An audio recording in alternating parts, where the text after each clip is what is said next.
Listen up, most businesses don't fail, they just never scale. One of the most dangerous places for a founder to be isn't zero revenue, it's early traction.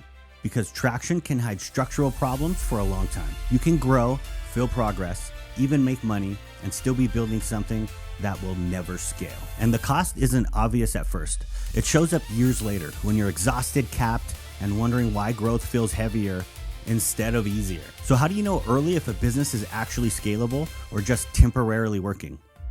The first signal is whether growth requires more effort or more systems. If every new customer increases complexity, stress, and your manual work, that's not scale. That's just a bigger workload for you. Scalable businesses reduce friction as volume increases.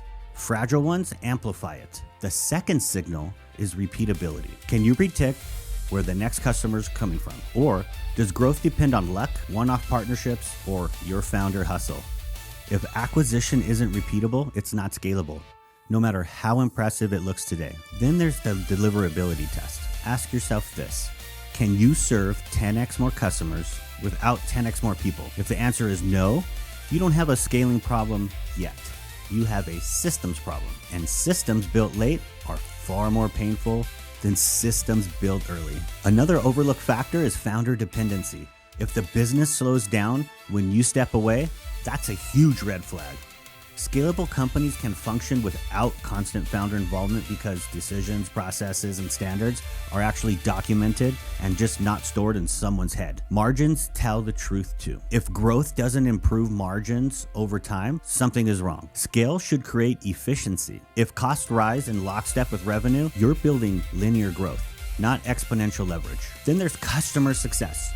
Are customers getting consistent results, or do outcomes vary widely depending on who helps them or how much attention they get? Inconsistent outcomes kill scalability because they prevent trust, referrals, and predictable retention. This is where many founders confuse momentum with visibility. A business can grow and still be structurally unsound. Your revenue can actually mask your inefficiency, and energy hides fragility. Here's a simple scalability checklist to pressure test your business right now. You ready? Can acquisition be repeated on demand? Can delivery be standardized? Can quality be maintained without founder intervention? Do margins improve as volume increases? Do customers get consistent outcomes? Now, owners, listen up. If you hesitate on more than one of these, scaling will be painful or downright impossible. But the good news is this: scalability isn't about being perfect. It's about being intentional early. The earlier you design for leverage, the less you have to undo later. And here's the real takeaway: growth is actually optional, but your scale is designed. So before you spend 2 more years pushing harder, taking away from family, make sure you're building something that can actually carry the weight. If this helped you think more clearly about scale, subscribe for more frameworks on systems, leverage, and building businesses that grow without breaking.